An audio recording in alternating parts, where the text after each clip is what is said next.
Now, President Moon Jae-in's nomination for that post was met with mixed reactions at the National Assembly.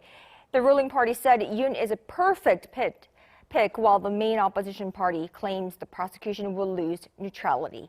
Kim Min-ji has more from Parliament. The ruling Democratic Party welcomed Yoon Seok-yeol's nomination as prosecutor-general, saying that he is fit to carry out sweeping reforms.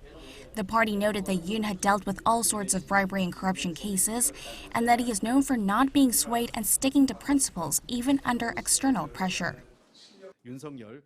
We believe he is the perfect pick to conclude investigations into rooting out corruption and power abuse and to lead the prosecution on a future-oriented path. Yoon's nomination is seen as a major shakeup because there are other officials who've been in the service longer than him. The outgoing prosecutor-general, Moon Woo-il, also joined the prosecution 5 years earlier than Yoon. There's speculation the prosecutors more senior than Yoon may resign after his appointment, given the long-held culture of seniority within the prosecution. The main opposition Liberty Korea party lashed out, saying that the Moon Jae-in administration has picked someone from its own side and that the prosecution will go on the warpath against opposition figures.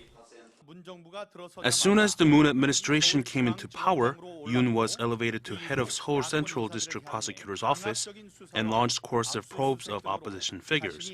The prosecution has long lost political neutrality and independence in investigations.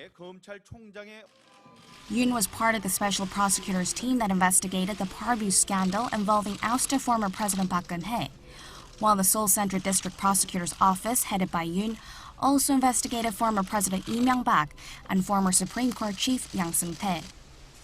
Following the nomination, Yoon said he feels great responsibility, but did not comment on pending issues, such as diluting the investigative powers of the prosecution or plans to establish an independent body to probe allegations involving top government officials. I feel a heavy responsibility. I ask for your support and I will prepare for my role as well. Yoon's confirmation hearing, when it takes place, is likely to be a tough one, with rival parties expected to clash hard over his credentials. Kim Min-ji, Arirang News.